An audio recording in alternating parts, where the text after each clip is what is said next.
استهداف مقابل لا شيء. 5 حالات تحكيمية الدقيقة 7. هل هناك ضربة جزاء للرجاء؟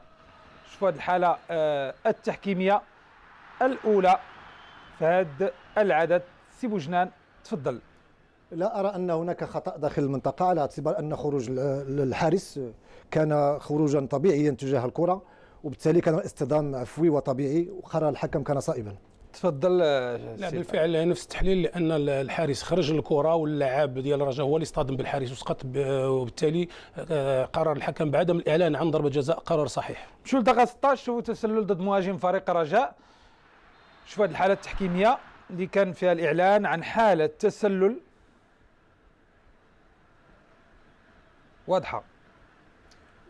الصورة واضحة، ولكن موضوع الحكم المساعد ليس في موضعه، اعتبر أنه كان سابق. رجعوا امين نشوفوا الكلام اللي قال سي بوجنان. رجعوا الصورة الثانية. تفضل سي بوجنان.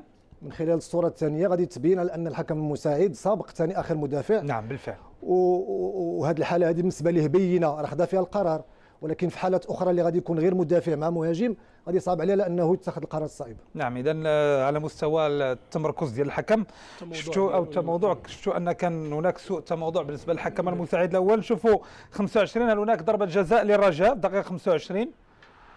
شوفوا هذه الحالة التحكيمية اللي كان فيها مطالبة بضربة جزاء. تفضل سي طلال.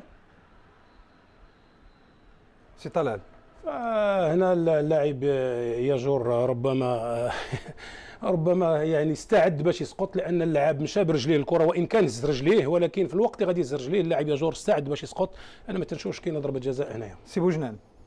قد اختلف معك اخي طلال. شوفوا الاعاده. اللقطه كتبين ان هناك ضربه جزاء. هذا اختلاف لان هز رجلو لا. من شاف المهاجم بان الكره راه سبقها من شاف المدافع بان الكره سبقها المهاجم، تعمد انه يعرقل على مستوى الركبه الخصم. نعم. في نظري وفي اعتقادي من هذه الزاويه اللي انا فيها ان هناك ضربه جزاء. نعم سي طلال. التحليل يعني كاين اختلاف. نعم انت كتشوف كاين ضربه جزاء. سي بوجنان كيشوف ان كاينه ضربه جزاء. لا ضربه جزاء ما كتبقاش عاديه، لان كيبقى فيها اختلاف عندكم. لا حاله عاديه ديال الاختلاف. نعم. لا اختلاف حاله عاديه، لكن ضربه الجزاء كتبقى حالات خاصه. 39 تسلل هل موجود ضد مهاجم الرجاء. شوف هذه الحاله كذلك، او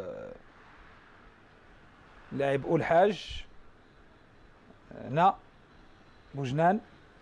واضحه بان ما فيهاش تسلل، على اعتبار ان لحظه انطلاق الكره كان اللاعب الصالحي اللي اعتقد الصالحي والحاج كان متواجد في موقف سليم، وبالتالي المساعد ما دارش القراءه الجيده ما بين لحظه انطلاق الكره ولحظه. وهذا نفس المساعد اللي كان عنده مشكل في التمركز. يعني صحيح. ربما ان المساعد مشى مع لاعب اخر اللي كان في حاله تسلل، ولكن كان عليه ان يطبق قاعده انظر وانتظر. بالفعل كان يتأنى حتى يشوف كان لاعب من الجهه الاخرى اللي مهرس. نعم. القاعده ديال راه. نعم. وكان لاعب اللي كان راجع هو الوحيد اللي كان متسلل، ولكن هو ما مشاركش في العمليه. يعني هاد اللاعبين كلهم اللي كانوا هنا سي نور الدين واحد فيهم ما كان متسلل. صحيح.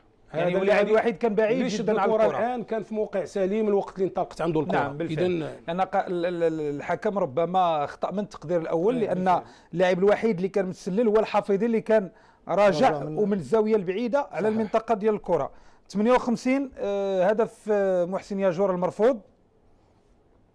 تفضل سي بوجنان. ننتظر الاعاده لان هذه الصوره نعم.